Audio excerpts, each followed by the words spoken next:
भोजपुरिया समाज चैनल में आप सबके स्वागत बा। भोजपुरी के तमाम खबर सबसे पहले जाने खातिर भोजपुरिया समाज चैनल के सब्सक्राइब कर दी और घंटी पर जरूर दबा दी।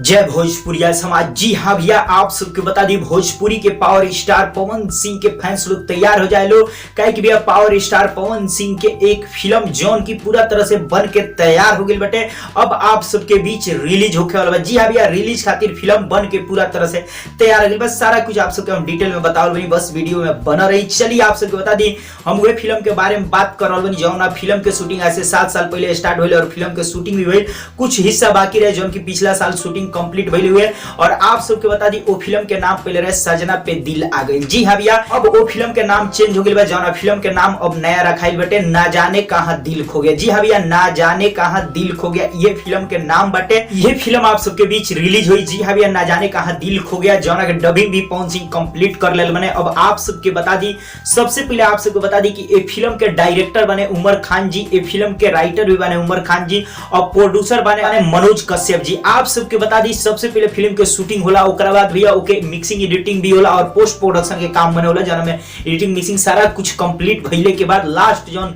चरण है उ है डबिंग। जी हाँ भैया, जौन फिल्म के dubbing power star Pawan Singh कल है कहीं, और आप सबको बता दी डबिंग कंप्लीट हो गई बा, यानी पूरा तरह से फिल्म बन के तैयार बा।